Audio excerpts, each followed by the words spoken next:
Hello everyone, welcome to Beaver's channel. In this video, we are going to take a look at the damage I have done to Firelap IW04M from my trip, what needs fixing, and how to do bearing upgrade cheaply. As you have seen in my traveling with Firelap video, I had some crashes, which if you haven't watched it yet, link is in the description. So let's see the damage and how to improve it cheaply. The body took a lot of hit, but only had some scratches, nothing broke off. It also did a good job protecting the wheels, so the shafts didn't bend. However, the wheel nuts become loose very easily. If I had driven it a bit longer, the wheels would have come off, and that would have been a disaster. Because this car has 2 or 3 washers in each wheel hub, and I don't want to lose any of them. What I also found is the wheels wobble sometimes and don't spin freely, making the handling vague, because it uses plastic bushings. So the upgrades are going to be lock nuts and wheel hub bearings. Oh, I have one correction to make from my review. The wheel nuts are actually M2, but the thread is a bit bigger than standard M2. So you have to apply some force to put the wheel nuts on. So what you need are 4 M2 lock nuts, 8 3x6x2.5 ball bearings. But let's get a set of 10 for both of them, because it's better to have some spares. I got both of them from eBay for very cheap, and all these combined are less than $5. And here's how you do it.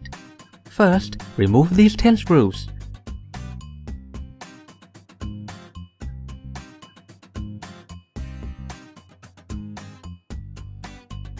And take the top plate off. Be careful with the wires and the springs. Don't break any wires and don't lose any spring. At the wheel hub, remove the wheel nut, then the wheel.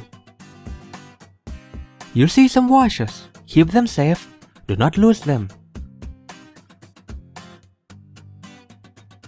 Then, there are 2 bushings that you need to replace.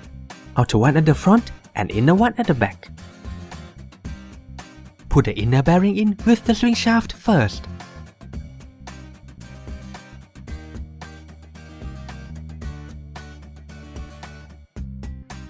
Then, instead of putting the washers outside, put them inside before the outer bearing, because these washers are big.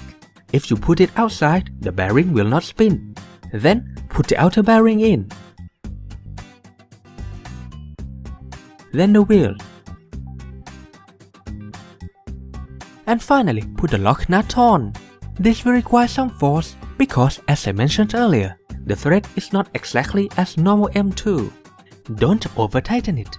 Check if the wheel can spin freely with the least wobble. It is a little bit difficult with this car because the tolerances are not good. So it is going to wobble a bit. You can't do anything about it. Let's see how plastic bushings compare to bearings. You can see that now it is much smoother.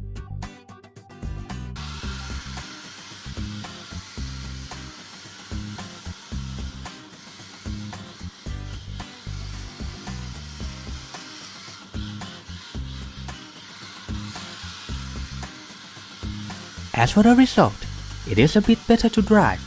At least I'm not afraid that the wheels might come off at any time. Handling is less vague. I can't do anything about the wheel hub size that does not fit perfectly with the shaft, and the shaft that only has a small flat spot to put the wheel in, making it wobble almost all the time. Before I go, I want to tell you that now I've got all the parts to modify the electronics, and I'll make a how-to video whenever I have more time. And that's it for this video. Please subscribe if you haven't done it yet and hit the bell icon to get notification whenever I upload a new video. You can follow me on Facebook to see what I'm doing between videos along with some quick updates. Thanks for watching and see you again next time.